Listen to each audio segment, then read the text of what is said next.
துவரை ரகங்களை நீண்ட காலம் குறுகிய காலம் பார்த்தோம். நீண்ட கால ரகங்கள்னு பார்த்தா கோ 8 கோ 9. குறுகிய காலம் அப்படின்னு பார்த்தோம்னா கோ 7 வம்பன் 3 ஏபிகே 1. அதே மாதிரி வருடம் வந்து ஒரே தடவை விதைச்சிட்டு நம்ம அறுவடை செஞ்சுட்டே இருக்கலாம் அப்படின்னா அது பெரனியல்னு சொல்லக்கூடிய அந்த பிஎஸ்ஆர் 1. இந்த ரகங்கள்ல வித்தியாசம் எப்படி பார்க்கலாம் அப்படின்னா இந்த பூவை வச்சும் கண்டுபிடிக்கலாம். பட் இது வந்து நம்ம விதை உற்பத்தியாக இருந்தால் மட்டும்தான் வந்து இந்த பூவோடைய கலரை வச்சு நம்ம கண்டுபிடிச்சாகணும் அப்படிங்கிற கட்டாயம்லாம். விதை உற்பத்தி இல்லைங்கிற போது அந்த பிரச்சனை கிடையாது. ஆனால் சராசரியாக எப்படி வரும், காய்ப்பு எப்படி இருக்குன்னா இந்த மாதிரி பூ கலர் வரும். இந்த பூ கொட்டாமல் பார்த்துக்கணும். அதுக்கு வந்து தெளிப்புகள் இருக்குது, இலைவெளி தெளிப்பு இருக்குது.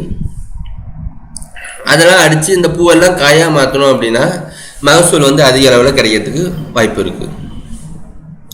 முன்னாடி சொல்லியிருந்த மாதிரி கோ 9 அப்படி அதில் வந்து மாதிரி பச்சை, அது கூட வந்து இந்த பர்பிள் ப்ரௌன் பேச்சஸ் இருக்கும் அப்படின்னு சொன்னது. இந்த மாதிரி காய்களில் வந்து வித்தியாசங்கள் தென்படும். சரி, விதை எவ்வளோ தேவைப்படும்? இப்போ நம்ம வந்து ரகங்கள் இருக்குது. இப்போ எனக்கு வந்து இடம் ரொம்ப கம்மியாக தான் இருக்குது. இதில் இப்போ ஒரு போகம் மட்டும் நான் தோரை சாகுபடி பண்ணிட்டு அடுத்த போகம் வேறு ஏதாவது சாகுபடி பண்ணணும் அப்படின்னா குறுகிய கால ரகத்துக்கு போயிடலாம். இடத்த பொறுத்து. இப்போ இந்த தெற்கு மாவட்டங்களில் பகுதியாக இருந்தது அப்படின்னா வம்பன் ரகம் சிறந்ததாகவே இருக்கும். பொதுவாக வம்பன் கோ 8 கோ 7 எல்லா பக்கமுமே நல்லா தான் வரும். இருந்தாலும் தெற்கு மாவட்ட பகுதிகளில் வந்து வம்பனும் வடக்கு மற்றும் வடகிழக்கான சேலம், கோயம்புத்தூர் இந்த மாதிரி பகுதிகளுக்கு எல்லாமே வந்து கோ 7 ஒரு சிறந்த ரகம். அது குறுகிய கால ரகத்தை வந்து தேர்ந்தெடுத்து போட்டோம் அப்படின்னா 105 to 130 நாளில் வந்து நம்ம அறுவடை பண்ணிடலாம்.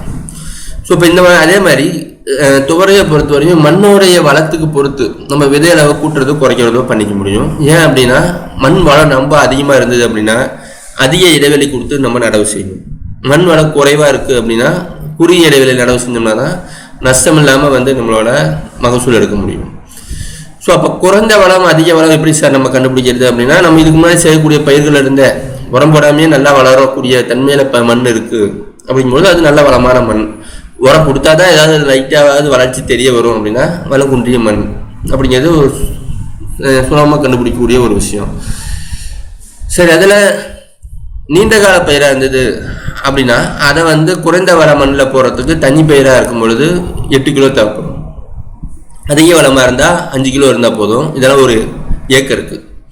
இதே கலப்பு பயிராக இருக்குது அப்படின்னா 3 கிலோ இருந்தால் வந்து போதும். அதே மாதிரி குறுகிய கால பயிராக இருந்தால் அதிக வளம் குறைந்த வள மண்ணுக்கு வந்து 13 கிலோவும் அதிக வளத்துக்கு வந்து 10 கிலோவும் இருந்தால் போதும். கலப்பு பயிராக இருந்தால் 5 கிலோ. ஏன் அப்படி வந்து சொல்கிறோம் அப்படின்னா அதுக்கு காரணம் இந்த இடைவெளி, பயிர் இடைவெளினால அந்த விதை அளவு வந்து நம்ம குறைச்சிக்கிறதுக்கான காரணம். இப்போ குறுகிய கால ரகமாக இருந்தது அப்படின்னா 1.5 அடியிலிருந்து 2 அடி வரையும் தான் பயன்படுத்துவோம். அது வளத்தை பொறுத்து. குறைந்த வளமாக இருக்குது அப்படின்னா பாருக்கு 1.5 அடி இடைவெளி இருக்கணும். செடிக்கு செடி வந்து 1 அடி இடைவெளியில் நம்ம நடவு செய்யணும், விதைக்கணும். அல்லது இதே அதிக வளமாக இருக்கக்கூடியதாக இருந்துச்சுன்னா பாருக்கு வந்து 2 அடி இடைவெளி இருக்கணும். செடிக்கு செடி 1 அடி இடைவெளியில் நம்ம விதைப்பு செய்யணும். கலப்பு பயிரோ இல்லை ஊடு பயிரோ நம்ம செய்கிறோம் அப்படிங்கும் பொழுது 4 அடி இடைவெளியில் வந்து துவரை இருக்கும். அந்த 4 அடி இடைவெளியில் ஒவ்வொரு செடிக்கும் 1 அடி இடைவெளி விட்டு நம்ம விதைப்பு செஞ்சுருக்கணும். ஏன் அப்படி 4 அடி அப்படின்னா நடுவில் இருக்கக்கூடியதில் உளுந்தோ அல்லது கடலை, கொஞ்சம் மெயினாக வந்து கடலையை வந்து இதுக்கு ஊடு பயிராக செஞ்சு சாகுபடி செய்கிறது அதிக அளவில் செய்கிறாங்க. இது இந்த புதுக்கோட்டை மாவட்ட பக்கங்கள்லாம் வந்து நிறையா துவரையும் கடலையும் கலந்து வந்து ஊடுபயிராக சாகுபடி செய்கிறது அதிக அளவில் செய்கிறாங்க. அதே நீண்ட கால பயிராக இருக்குது அப்படிங்கும் பொழுது 3 அடிக்கு 1 அடி. ஏன்னா நீண்ட கால பயிர் எல்லாமே வந்து உயரம் ரொம்ப ஜாஸ்தி, கிளைப்புகளும் அதிகமாக இருக்கும். அதனால் வந்து இடைவெளி அதிகமாக இல்லை அப்படின்னா பூக்கிறது குறைஞ்சி போயிடும். ஸோ இதுக்கு வந்து சராசரியாக குறைஞ்ச வளமாக இருக்குது மண் அப்படின்னா அதுக்கு 3 அடிக்கு 1 அடி இடைவெளி கண்டிப்பாக இருக்கணும். பாருக்கு வந்து 3 அடி இடைவெளி இருக்கணும். இது அதிக வள மண்ணாக இருக்குது அப்படின்னா 4 அடியிலிருந்து 5 அடி வரையுமே வந்து இடைவெளி கொடுக்கலாம். பாருக்கு இடைவெளி 1 அடி வந்து செடிக்கு செடி இடைவெளி கொடுத்துருக்கணும். இதே வந்து ஊடு பயிரோ இல்லை கலப்பு பயிரோ நம்ம சாகுபடி செய்கிறோம் அப்படிங்கும் பொழுது 8 அடி வரையுமே வந்து இடைவெளிக்கு போகலாம். 8 அடி இடைவெளியில் நீண்டகால பயிராக இருந்ததுன்னா 8 அடி இடைவெளி வரையும் போய் நம்ம சாகுபடி செய்யலாம். இதே இந்த வரப்பு பயிராக நம்ம சாகுபடி செய்கிறோம், நம்ம வயலுடைய ஓர பகுதிகளில் மட்டும் தோரை நடவு செஞ்சு வைக்கிறோம் அப்படிங்கும் பொழுது இந்த பிஎஸ்ஆர் ரகம், பிஎஸ்ஆர் 1 பவானி சார்ந்து வெளியிடப்பட்ட ரகம், அது வந்து ஒரு சிறந்த ரகம். அந்த மாதிரி இதுக்கு வச்சுட்டோம் அப்படின்னா அது பாட்டுக்கு வரிசையாக வருஷம் வந்து காய்ப்பு வந்துகிட்டே இருக்கும். ஸோ அதை வந்து 60 சென்டிமீட்டர் 2 அடிக்கு ஒரு பயிர் அப்படிங்கிற இடைவெளியில் நம்ம நடவு செஞ்சுட்டு போடலாம், விதைப்பு செய்யலாம். சரி, இது வந்து இடைவெளியை பொறுத்தவரையிலும் குறுகிய கால பயிருக்கு குறுகிய இடைவெளி, அதுலேயும் வளம் குறைஞ்ச மண்ணுக்கு இன்னும் கம்மியான இடைவெளியில் வைக்கணும். 1 அடி, வளம் அதிகமாக இருந்தால் 2 அடி, பாருக்கு பாரு, செடிக்கு செடி எல்லா இதுக்குமே வந்து 1 அடி ஆகணும். நீண்ட காலமாக இருந்ததுன்னா குறைஞ்சது 3 அடியிலிருந்து 5 அடி வரையும் நம்ம இடைவெளி வைக்கலாம். இதே ஊடு பயிராக இருக்கும் பொழுது 4 அடியிலிருந்து 8 அடி வரையுமே வந்து இடைவெளி, ரகத்தை பொறுத்து நம்ம இடைவெளி கொடுக்கணும். இந்த இடைவெளி ரொம்பவே முக்கியம். நீண்ட கால பயிருக்கு வெறும் 3 அடி 2 அடி இடைவெளியில தான் நட்டுருந்தோம் அப்படின்னா கண்டிப்பாக வந்து பூ நிற்காது, பூ வந்துமே கொட்டிடும்லாம். ஏன்னா ரொம்ப சூடு அதிகமாக இருக்கும், நெருக்கமாக இருக்கிறதுனால அதனால பூ நிற்காமல் போயிடும். ஒரு சில இடத்துல அந்த நெருக்கமாக இருக்கக்கூடிய பகுதியில் பூவே வராமல் இருக்கும், ஓரப்பகுதியில் மட்டும்தான் பூ வரும். அதனால் இந்த இடைவெளி வந்து ரொம்ப முக்கியம் மகசூல் கரெக்டாக எடுக்கிறதுக்கு. அந்த இடைவெளிக்கு தகுந்தாப்புல விதை அளவு நம்மளோட குறைச்சிக்க முடியும். அடுத்து இப்போ துவரையை வந்து எப்படிலாம் நம்ம செய்யலாம், நடவு பண்ணலாம் அப்படின்னு பார்த்தா நேரடி விதைப்பு மூலமாகவும் வந்து நம்ம விதைக்கலாம். இல்லை துவரையை மட்டுமே தனி பயிராக நம்ம சாகுபடி செய்யலாம் அப்படிங்கும் பொழுது, அதுவும் நீண்ட கால ரகமாக இருக்குது அப்படிங்கும் பொழுது அதுக்கு சிறந்த முறை அப்படின்னா நடவு முறை வந்து சிறந்த முறை. ஏன் அப்படின்னு கேட்டோம் அப்படின்னா நீண்ட கால பயிர்களை வந்து குறைஞ்சது 3 அடியிலிருந்து 8 அடி வரையும் வந்து இடைவெளி கொடுக்குறோம். சாதாரணமாக தனி பயிரை வளர்க்கும் பொழுது 6 அடி, வளமான மண்ணை இருந்தால் 5லேருந்து 6 அடி வரையுமே வந்து இடைவெளி கொடுக்கணும். அந்த அளவுக்கு இடைவெளி கொடுத்து நம்ம சாகுபடி பரப்பில் பார்த்தோம்னா 2000லேருந்து 3000 செடிகள் தான் இருக்கும். அவ்வளோ இடைவெளியில் அதை தண்ணி கட்டுறது, நடுவு பகுதியில் வந்து களையோடைய ஆரம்ப கட்டத்தில் வந்து களையோட எண்ணிக்கை ரொம்ப ஜாஸ்தியாக இருக்கும், அதிக இடைவெளி இருக்கிறதுனால. ஸோ இதெல்லாமே வந்து நம்ம வயலில் சமாளிக்கிறதுக்கு நடவு முறை, அதாவது பாலித்தீன் பையில் நாற்றங்கால் தயார் பண்ணி ஒரு 30லேருந்து 40 நாளுக்குள்ளார இங்கே நாற்றங்காலாக வச்சு அதுக்கப்புறம் நடவு பண்ணுறதுனால பல நீர் செலவை நிறையா குறைக்கலாம், களை எடுக்கிற வேலையை குறைக்க முடியும். இந்த மாதிரி நன்மைகள் வந்து நிறையா அதிகம் உண்டு. அதனால் நீண்ட கால பயிரை சாகுபடி செய்கிறோம், நல்ல வளமான மண் அப்படிங்கும் பொழுது அதுக்கு சிறந்த விதைப்பு முறை அப்படின்னு பார்த்தா நடவு முறை தான். அதை வந்து எப்படி பண்ணலாம் அப்படின்னு பார்த்தோம்னா நாற்றங்கால் தயாரிக்கணும். எப்போ தயாரிக்கணும்னு பார்த்தா ஜூன்லேயே வந்து ஜூன் 15க்கு மேலே நம்ம நாற்றங்கால் தயாரிக்கிற வேலையை வந்து ஆரம்பிச்சிடணும். அதான் வந்து சிறந்த மாதம். அதுவும் நீண்ட கால பயிருக்கு மட்டும்தான் இந்த நாற்றங்கால் முறை சிறந்த முறை. ஏன் அப்படின்னு கேட்டோம் அப்படின்னா குறுகிய கால பயிருக்கு வந்து நான் அடுத்து ஏங்கிறது பின்னாடி சொல்கிறேன்.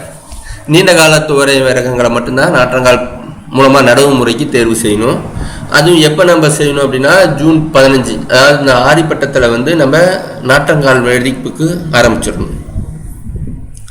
அதுலேருந்து ஆரம்பித்தோம் அப்படின்னா 40 நாள், ஆகஸ்ட் 15க்குள்ளார நடவு பண்ணிடணும். இது சிறந்த முறை. அந்த மாதிரி பண்ணிட்டோம் கரெக்டாக அப்படின்னா பாதி பூச்சித்தொலையிலேருந்து நம்மளால் தவிர்க்க முடியும். மகசூல் வந்து ரொம்ப அதிகமாகவே இருக்கும் கரெக்டாக அந்த பருவத்தில் வந்து நம்ம விதைப்பு செஞ்சுட்டோம் அப்படின்னா. சரி, எப்படி பண்ணலாம் அப்படின்னு பார்த்தா 6க்கு 4 அங்குலம் இருக்கக்கூடிய பாலித்தீன் பை, 200 மைக்ரான் திக்னஸ் இருக்கக்கூடியது. அந்த பாலித்தீன் பையில் அந்த நிலத்து மண், மணல், தொழு உரம் எல்லாம் சரி சமமான பங்குல ஒரு கிலோன்னு எடுத்துக்கலாம், அல்லது 100 கிலோ எல்லாத்தையுமே எடுத்து கலந்து அந்த 6க்கு 4 அங்குல பையை வந்து நிரப்பிடணும். ஒவ்வொரு பையிலையும் குறைஞ்சது 3லேருந்து 4 துவாரங்கள் இருக்கணும். ஏன்னா தண்ணி தேங்கி நின்றுச்சு அப்படின்னா துவரை வந்து அழுகிடும், நாட்டங்கள் அழுகி போயிடும்.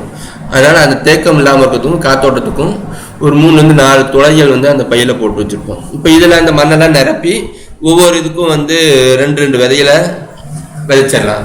விதைக்கிறதுக்கு முன்னாடி அந்த விதையை வந்து விதை நேர்த்தி பண்ணி விதைக்கிறது வந்து சிறந்தது. எப்படி விதை நேர்த்தி பண்ணலாம், ஒன்றுக்கு ஃபஸ்ட்டு கடினப்படுத்தணும். விதை கடினப்படுத்துறதுக்கு 0.2% கால்சியம் குளோரைடு, அந்த சுண்ணாம்பு குளோரைடு அந்த கெமிக்கலை 0.2% அப்படிங்கும் பொழுது ஒரு லிட்டருக்கே வந்து 2 கிராம் இருந்தால் போதும். 20 கிராம் எடுத்தால் 1% வரும். புள்ளி, அதாவது 4 கிராம் இருந்தால் போதும். 1 லிட்டருக்கு 4 கிராம் போட்டு கரைச்சி ஊற வச்சு 7 மணி நேரத்தில் வந்து 1 மணி நேரம் ஊற வைக்கணும். 1 கிலோ விதைக்கு 1 கிலோ தண்ணிங்கிற விதத்தில் 1 மணி நேரம் ஊற வச்சு 7 மணி நேரம் நிழலில் உலர்த்தி அதுக்கப்புறம் அதை ட்ரைகோடர்மா, முக்கியமாக வந்து இந்த வீரர்கள் நோய் பரவலாக வரும். தண்ணி தேங்கி நின்னாலோ இல்லை பழசு ஏற்கனவே தண்ணி நிற்கக்கூடிய பகுதியாக இருந்தது, இல்லை மண்ணில் வந்து அந்த வீரர்கள் பூசணம் இருக்குது அப்படின்னா கண்டிப்பாக வீரர்கள் நோய் வரும். அதை தடுக்கிறதுக்கு இந்த ட்ரைகோடர்மா விரிலியே 4 கிராம் 1 கிலோ விதைக்கு 4 கிராம்ங்கிற விதத்தில் அந்த ட்ரைகோடர்மா விரிடே, அதே மாதிரி 100 கிராம் ரைசோபியம். 100 கிராம் ரைசோபியம் வந்து தலைச்சத்தை வந்து மண்ணில் சேர்த்ததுக்கு உதவும். அதே மாதிரி 100 கிராம் பாஸ்போ பாக்டீரியா, பாஸ்பரஸை கரைச்சி கொடுக்கறதுக்கு உதவி செய்யக்கூடிய அந்த பாக்டீரியா. இது எல்லாத்தையும் ஒன்றா கலந்து விதை நேர்த்தி செஞ்சு ஒரு அரை மணி நேரம் நிழலில் உலர்த்தி பாலித்தீன் பையில் வந்து விதைப்பு செஞ்சிடலாம். இதில் வந்து அதிக நேரம் பிடிக்கக்கூடியது இந்த கடினப்படுத்துதல். கடினப்படுத்துதல் எப்போ பண்ணலாம் அப்படின்னு பார்த்தோம்னா, முக்கியமாக தண்ணி பற்றாக்குறை இருக்குது, வெயில் அதிகம் அப்படிங்கிற சூழ்நிலைக்கு மட்டும் இந்த கடினப்படுத்துதல் வேலையை செய்கிறது நல்லது. அப்படி இல்லைனாலும் செய்யலாம், பட் அது எக்ஸ்ட்ரா செலவு, எக்ஸ்ட்ரா டைம் அப்படின்னு நினச்சிங்க அப்படின்னா நேரடியாக இந்த விதை நிறுத்தி ட்ரைகோடர்மா விரிடே 4 கிராமும் ரைசோபியம் 100 கிராமும் அப்புறம் 100 கிராம் பாஸ்போ பாக்டீரியா இதெல்லாம் கலந்து 1 கிலோ விதைக்கு இதெல்லாம் கலந்து விதை நிறுத்தி செஞ்சு ஒரு அரை மணி நேரம் நிழலில் உலர்த்தி நம்ம பாலித்தீன் பையில் வச்சிடலாம். எவ்வளோ நாள் வரையும் அதில் வச்சிருக்கலாம் அப்படின்னு பார்த்தா 30 to 45 நாள் வரையும். இப்போ இந்த பாலித்தீன் பையில் எதுவும் பிரச்சனை இல்லை அப்படின்னா நீர் மேலாண்மை கவனிக்க வேண்டிய விஷயம். அதை நீங்கள் ரோஸ் கேன் பயன்படுத்தியே வந்து நீர் மேலாண்மையை பண்ணிடலாம். இந்த மாதிரி பாலித்தீன் பையில் வச்சு பராமரிக்கக்கூடியது. இது வந்து 30-35 நாள் ஆன நாற்றங்கால். கலை மேலாண்மையும் சிறிய அளவில் இருக்கும், பட் அது வந்து ஒரு பெரிய பிரச்சனையாக இருக்காது. ஆனால் பூச்சி தாக்குதல், இலையை சாப்பிடக்கூடிய புழுக்கள் வருதா நம்ம கவனமாக இருக்கணும். அப்படி ஏதாவது தென்பட்டால் ஏதாவது ஒரு பூச்சி விரட்டியோ நீமாயில் அல்லது பூச்சிக்கொல்லி மருந்து வந்து ஏதாவது ஒன்று தெளிக்க வேண்டிய அவசியம் இருக்கும். அது வந்து இருக்கிறத பொறுத்து. புழுக்கள் எதுவும் இல்லை அப்படிங்கும் பொழுது பிரச்சனை இல்லை.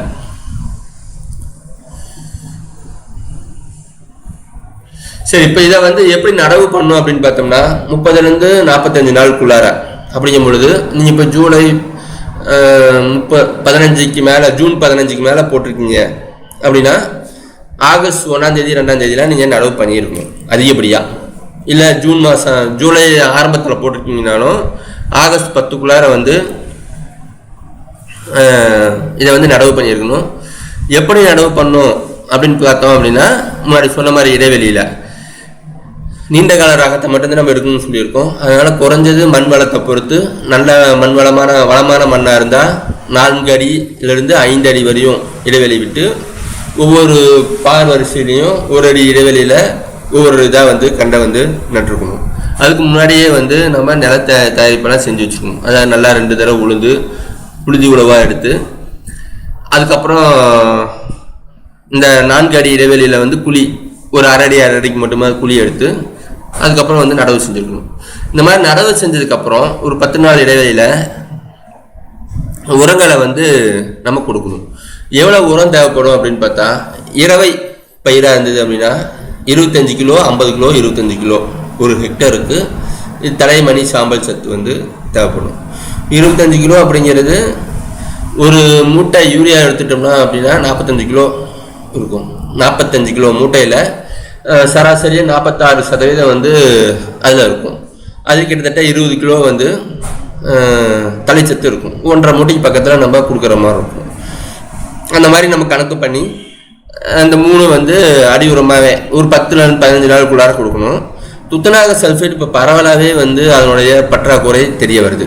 துத்தநாக பற்றாக்குறை இருக்குது அப்படின்னா அது எப்படி நம்ம கண்டுபிடிச்சிக்கலாம் அப்படின்னா, இலைகளோடைய நரம்படி பகுதியில் முக்கியமாக வந்து புதிய இலைகள் மேலே இருக்கக்கூடிய இலைகளோட நரம்படை பகுதியெல்லாம் வந்து வெளுத்து போயிருக்கும். நரம்பு பச்சையாகவே இருக்கும். நரம்படை பகுதியெல்லாம் வெளுத்து மஞ்சள் நிறமாக மாறிட்டு வந்தது அப்படின்னா அது துத்தநாக பற்றாக்குறை. ஸோ இதுக்கு வந்து ஏற்கனவே நமக்கு தெரியும். அப்படிங்கும் பொழுது அடி உரமாகவே 25 கிலோ ஒரு ஹெக்டருக்கு அடி உரமாக 25 கிலோ துத்தநாக சல்ஃபேட் கொடுத்துடணும். அது எப்படி தரணும் அப்படின்னா, ஒரு கிலோவுக்கு 10 மடங்கு தொழு உரத்தில் கலக்கணும். அப்படின்னா 25 கிலோவுக்கு அப்படிங்கும் பொழுது 250 கிலோ வந்து தொழு உரத்தில் கலந்து ஒரு ஹெக்டருக்கு நான் சொல்கிறது 250 கிலோ தொழு உரத்தில் கலந்து ஒரு மாதம் அப்படியே வச்சுருந்தோம் அப்படின்னா சீக்கிரமாக வந்து செடி எடுத்துக்கூடிய அளவில் வந்து அந்த நுண்ணூட்ட கலவை வந்து மாறி இருக்கும். அதை ஒரு ஹெக்டருக்கு தேவையான செடியில் அடி உரமாக வந்து கொடுத்துடணும். இந்த மாதிரி தொழு உரத்தில் கலந்து ஒரு மாதம் வச்சிருந்து கொடுக்கறதுனால சீக்கிரமாக பயிர் எடுத்துக்கிறதுக்கும் வழிவகை செய்யும். ஸோ இதெல்லாம் வந்து நம்ம நாற்றங்கால் போடும்பொழுதே தயார் பண்ணி ரெடி பண்ணி வச்சுக்கணும். அப்படி இல்லைனாலும் வெறும் துத்தநாகத்தை மட்டும் வந்து தொழு உரத்தோட கலக்கலாம் அப்படிங்கும் பொழுது இது 50 கிலோவா பெருக்கி வெறும் மணலோட மட்டும் கலந்துமே நம்ம வந்து கொடுக்கலாம். சரி, இதில் இப்போ நடவு முறையில் முக்கியமாக நம்ம வந்து கவனிக்க வேண்டிய விஷயம் அப்படின்னு பார்த்தோம்னா, நடவு செய்து 20லேருந்து 30 நாட்களுக்குள்ளார நுனிக்கின்ற வேலையை வந்து செய்யணும். அந்த மாதிரி நுனிக்கின்ற வேலையை 2லேருந்து 3 முறை வரையும் நம்ம செய்கிறதுனால, ஒரு 10 நாள் இடைவெளியில் 2லேருந்து 3 முறை செய்கிறதுனால பக்கவாட்டு கிளைகள் ரொம்ப அதிகமாக வரும். அந்த பக்கவாட்டு கிளைகள் அதிகமாக இருந்ததுனா தான் நமக்கு மகசூல் வந்து போதிய அளவில் கிடைக்கும். ஸோ இது வந்து ரொம்ப முக்கியம். நம்ம அதுக்கு தான் அதிக இடைவெளியிலையும் வந்து நடவு செய்கிறோம். 30லேருந்து 35 நாளுக்குள்ள நடவு செஞ்சிட்டோம் அப்படின்னா அதுக்கப்புறம் ஒரு 30 நாள் நடவு செஞ்ச 30 நாளில் நடுவில் அடியோரமாக எல்லாம் போட்டுடுறோம். அந்த 30 நாளில் நுனியை வந்து கிள்ளி விடணும். நுனி பகுதியில் 5 சென்டிமீட்டர் 2 இன்ச்சு வந்து அந்த நுனியை வந்து கிள்ளி விட்டோம் அப்படின்னா பக்கவாட்டு கிளைகள் நிறையா வரும். ஸோ அந்த மாதிரி கிளைகளை வந்து அதிகமாக தூண்டி விடுறதுனால இப்போ இதில் வந்து எவ்வளோ நாள் போயிருக்கும், 30, 35, 65லேருந்து 70 நாள் வரையிலும் வந்து இதிலே போயிருக்கும். கரெக்டாக இந்த ஸ்டேஜில் வந்து நம்ம கிளி இருக்கணும். அடுத்து இன்னொரு 10 நாள் இடைவெளியில் இதே மாதிரி இன்னொரு தடவை வந்து நுனி கிளி விட்டுருக்கணும். இந்த மாதிரி நுனி கிளி வரும்போது பக்கத்து கிளைகள் அரிக்கிறதுனால நிறைய வந்து காய்பிடிப்பு ஜாஸ்தியாக இருக்கும், நமக்கு மகசூல் அதிகரிக்கும். ஸோ அந்த அதிக இடைவெளியில் போதிய அளவு நமக்கு மகசூல் வரணும் அப்படின்னா கண்டிப்பாக வந்து இந்த நுனி கிள்ற வேலையை நிப்பிங் அப்படிங்கிற இதை வந்து கண்டிப்பாக கடைபிடிக்க வேண்டும். ஸோ இதுதான் நடவு முறையில் பொதுவாக வந்து நம்ம செய்கிற வேலைகள் என்னென்ன அப்படின்னு பார்த்தோம்னா, விதை நேர்த்தி செஞ்சுருக்கணும். அப்புறம் பைய சரி சம பங்கில் வந்து மணல், மண், தொழு உரம் இதெல்லாம் கலந்து பை நிரப்பி அதை வந்து ஒரு பைக்கு 2 விதை அப்படிங்கிற விதை நேர்த்தி செய்யப்பட்ட விதை 2 விதை அப்படிங்கிற விதத்தில் வந்து நடவு விதைச்சி தினம் தண்ணி, அப்புறம் பூச்சித்தொலை இருந்தால் ஒரு குளோர்பைரிபாஸ் 2% கரைசலை வந்து தெளிக்கிறதுனால ஓரளவுக்கு பூச்சி கட்டுப்படுத்திடலாம். இந்த மாதிரி தயார் பண்ணி வச்சுருக்கணும். அதே சமயத்தில் 6 அடி இடைவெளியில் வந்து 5லேருந்து 6 அடி இடைவெளியில் பார் போட்டு அதில் குழியை எடுத்து நடவு செய்யணும். இந்த மாதிரி நடவு செஞ்சு அந்த குழி இருக்கக்கூடிய அந்த அதாவது மேட்டு பாத்தியில் இல்லாமல் குழியில் மட்டும் நடவு செஞ்சுருக்கோம், இல்லைன்னா சைடில் நடவு செய்கிறோம் அப்படின்னா அந்த இதில் மட்டுமே தண்ணி நிற்கிற மாதிரி தண்ணி கட்டிட்டு வந்தோம் அப்படின்னா களை மேலாண்மைக்கும் வந்து ஒரு சிறந்த முறையாக இருக்கும். முழுசாக வந்து தண்ணி ஃபுல்லாக பரவுற மாதிரி தண்ணி கட்டியிருந்தோம் அப்படின்னா களை நிறையா வரும். அதனால் இதே மாதிரி இன்னொரு வழிமுறை அப்படின்னு பார்த்தா பாலித்தீன் மலிச்சும் போனோம். அந்த பெட்டு மேலேயே வந்து ஃபுல்லாக பாலித்தீனை போட்டுவிட்டு நடுவில் வந்து அந்த ஒரு அடி இடைவெளியில் ஒரு ஹோல்ஸ் போட்டு அதில் வந்து நடவு செய்கிறது மூலமாகவும் களைச்செடியை கட்டுப்படுத்துறது சிறந்த முறையாக இருக்கும். பாலித்தீனுக்குள்ளே வந்து ட்ரிப்பை போட்டுடலாம். ஸோ அந்த மாதிரி போட்டோம்னாலும் நமக்கு களையை கட்டுப்படுத்த வேண்டிய வேலையே இல்லாமல் போயிடும். அதே மாதிரி தண்ணி கட்டுறதுக்கும் தண்ணியை நம்ம பார்த்தோம். ட்ரிப் போட்டிருக்கோம் அப்படின்னா ட்ரிப்பு மூலமாக தினம் மோட்டரை ஆன் பண்ணி ஆஃப் பண்ணால் மட்டுமே வந்து போதுமான வேலையாக இருக்கும். ஸோ இந்த மாதிரி நடவு முறையில் நம்ம செய்யக்கூடிய பணிகள் இதில் முக்கியமாக நம்ம செய்ய வேண்டியது என்னென்னு பார்த்தா இந்த நிப்பிங் நுனிக்கின்ற வேலையை வந்து கட்டாயம் செஞ்சுருக்கணும். அந்த மாதிரிலாம் செஞ்சோம்னா தான் இந்த அளவுக்கு 4 அடியிலேருந்து 5 அடி அகலத்தையும் மூடுற அளவுக்கு வந்து செடியோடைய பரப்பு வந்து இருக்கும். சரி, இதில் தோரை சாகுபடியில் எந்த பயிர் வகையாக இருந்தாலும் முக்கியமாக கவனிக்க வேண்டிய விஷயம் என்னென்னா இந்த பூ நிறையா பூக்கும். ஆனால் அந்த பூக்கிற பூ கொட்டாமல் இருக்கணும். நிறையா ஆனால் கொட்டவும் செய்யும். அதுக்கு என்ன பண்ணலாம் அப்படின்னா நிறைய இலைவெளி தெளிப்பு இருக்குது. இப்போ மானாவாரியாக இருந்தது அப்படின்னா இந்த 2% பொட்டாசியம் குளோரைடும் 100 ppm போரையும் இன்னும் கலந்து அடிக்கிறது மூலமாக ஓரளவுக்கு வறட்சியை தாங்கி வளரக்கூடிய தன்மை இருக்கும். மானாவாரி நமக்கு பிரச்சனை இல்லைங்கும் பொழுது பூவை மட்டும் கொட்டாமல் இருக்கிறதுக்கு நம்ம என்ன செய்யலாம் அப்படின்னு பார்த்தோம்னா ஏதாவது ஒன்று அடிச்சோம்னாவே போதும். 2% DAP கரைசல் 2% அப்படிங்கும் பொழுது ஒரு ஏக்கருக்கு கிட்டத்தட்ட 4 கிலோ தேவைப்படும். அதாவது 1 லிட்டருக்கு 20 கிராம் வராது, 40 கிராம் வந்து டிஏபி கரைசலை வந்து போட்டு கரைக்கணும். ஸோ இது கிட்டத்தட்ட 4 கிலோ வந்து 20 கிராம் டிஏபியை வந்து 1 லிட்டருக்கு போட வேண்டியதாக இருக்கும். ஒரு ஏக்கருக்கு தேவையான 200 லிட்டருக்கு வந்து 4 கிராம் வந்து 4 கிலோ வந்து நமக்கு டிஏபி தேவைப்படும். இப்போ இந்த 4 கிலோ டிஏபியும் அடிக்கிறதுக்கு முன்னாடி நம்ம வந்து தண்ணியில் கலக்கிறோம் அப்படின்னா அது கரையாது. அதனால் என்ன பண்ணணும்னா முன்னாடி நாள் நைட்டே ஒரு 20 லிட்டர் தண்ணியில் இந்த 4 கிலோ டிஏபியும் போட்டு கரைச்சிடணும், போட்டு ஊற வச்சிடணும்.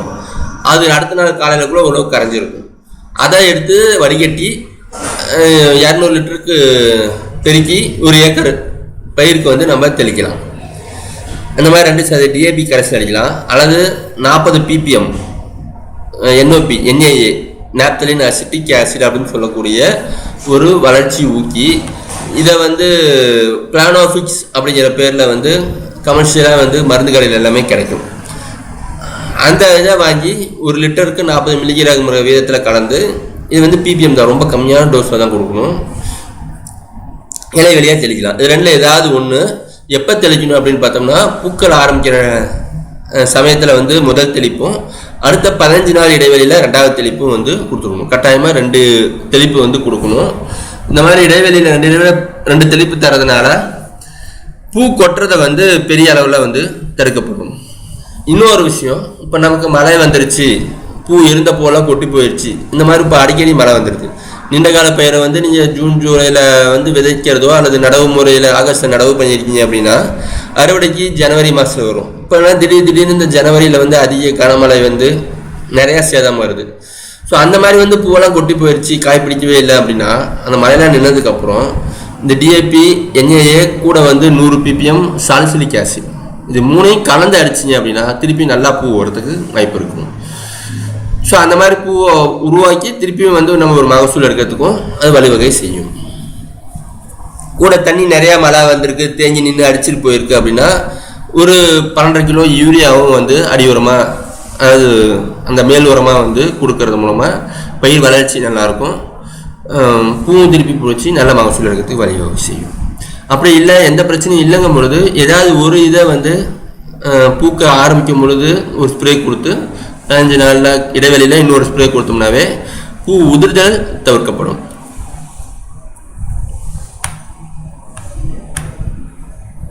அதே மாதிரி பயிர் வகை பயிர்களில் பார்த்தா அந்த பயிர் வண்டு வந்து ஒரு பெரிய பிரச்சனையாக இருக்கும். ஸோ அந்த பயிர் வண்டை எப்படி சமாளிக்கலாம் அப்படின்னு பார்த்தா, விதை நிறுத்தி செய்ய சொல்கிறோம். விதைக்காக இருக்கும் பொழுது அறுவடைக்கு முன்னாடியே வந்து ஒரு ஸ்ப்ரே கொடுக்கறது மூலமாக சேமிக்கும் போது வந்து அந்த பயிர் வண்டு வராமல் தடுக்கிறதுக்கு ஒரு வழிவகை செய்யும். ஏன்னா அதோட முட்டை வந்து வயல்லையே வந்து இட்டுரும். அதனால் இங்கே வந்து குடோனில் வரும்பொழுது தானாக வந்து அதிக அளவில் அந்த பயிர் வண்டு பெருக்கும் இருக்கும். ஸோ அதை தவிர்க்கிறதுக்கு என்ன பண்ணலாம் அப்படின்னா, இந்த மாலத்தியான் அல்லது குளோர்பெரிபாஸ் ஏதாவது ஒன்று 3 to 5 நாள் அறுவடைக்கு முன்னாடி வந்து ஒரு ஸ்ப்ரே கொடுத்தோம்னா ஓரளவுக்கு கட்டுப்படும். பூச்சி பிரச்சனை அப்படின்னு பார்த்தோம்னா பொதுவாக இந்த துவரையில பொறுத்தவரையிலும் காய்ப்புழு இருக்கா இல்லையான்னு நம்ம கவனிச்சுட்டே இருக்கணும். காய்ப்புழு அறிகுறி எப்படி தெரிய வரும் அப்படின்னு பார்த்தோம்னா, ஒரு குண்டு ஊசியோ அல்ல துண்டைக்கிற ஊசி எடுத்து குத்துனா எப்படி ஒரு ஹோல்ஸ் இருக்கும், அந்த மாதிரி பின் சைஸ் அந்த குண்டு ஊசி அளவில் வந்து ஓட்டையாக இருக்கும் காய் மேலே. அந்த மாதிரி இருந்துச்சு அப்படின்னா காயை பார்த்தா நல்லா பெருசாக தெரியும், ஆனால் உள்ளார இருக்கிற எல்லா பருக்கையும் சாப்பிட்டுருக்கும். ஸோ அந்த மாதிரி ஒரு 10% வந்து டேமேஜ் இருக்குன்னாவே அதுக்கு வந்து நம்ம மருந்தடிக்க ஆரம்பிக்கணும். போன வருடம் வந்து இந்த மாதிரி பூச்சிக்கு வந்து காய்ப்புழு தாக்குதல் இருக்குது அப்படின்னு தெரிஞ்சால் பூக்க ஆரம்பிக்கும் போதே வந்து இதுக்கான காய்ப்புழு நிவர்த்திக்கு வந்து மருந்து அடிக்க ஆரம்பிக்கிறது தான் ஒரு சிறந்த முறை. அது ப்ரொஃபனோஃபாஸே வந்து ஒரு 2% கரைசல் அடிச்சிங்கனாவே ஓரளவுக்கு கண்ட்ரோல் ஆகும். ஒரு தடவை இதுவும் அடுத்த தடவை வந்து குளோரோட்ரினின் அடிச்சிங்கனாவே முழுமையாக வந்து கட்டுப்படுத்தப்படும். அப்படி அதை கவனிக்காமல் விட்டுட்டீங்க அப்படின்னா காய்ப்புழுனால முழுமையாக சேதம் அடைகிறதுக்கும் வாய்ப்பு இருக்கும். காயெல்லாம் நிறையா இருக்கும், ஆனால் வெறும் மேலே ஓடு மட்டும்தான் இருக்கும், தோல் உள்ள இருக்கிற பருப்பு எல்லாத்தையும் சாப்பிட்ருக்கும். சரி, இதை எப்போ அறுவடை பண்ணணும் அப்படின்னு பார்த்தோம்னா, பச்சை கலரில் ஆரம்பித்து அது நல்லா டார்க் ப்ரௌன், அது மேலே தெரியுது பாருங்க, இந்த மாதிரி நல்ல கலரில் பச்சை எங்கேயும் இல்லாமல் நல்லா டார்க் ப்ரௌனாக மாறிடுச்சு அப்படின்னா நம்ம அறுவடை செய்யலாம். எப்படி அறுவடை பண்ணலாம் அப்படின்னு பார்த்தோம்னா, ஒரே தடவை வந்து 80% இந்த மாதிரி முதிர்ச்சி அடையும் பொழுது மொத்த செடியும் அறுவடை செஞ்சு அப்படியே குவியலாக வச்சு ஒரு 2லேருந்து 3 நாள் அப்படியே குவியலாக வச்சிடணும். அப்போ இந்த 20% வந்து இன்னும் முத்தாமல் இருக்கக்கூடியது முத்திடும். அதுக்கப்புறம் அதுலேருந்து தட்டி காயை மட்டும் நம்ம எடுத்துக்கலாம். இது வந்து கோஆர்ஜி 7, இது குறுகிய கால பயிர். இது கோஆர்ஜி 7.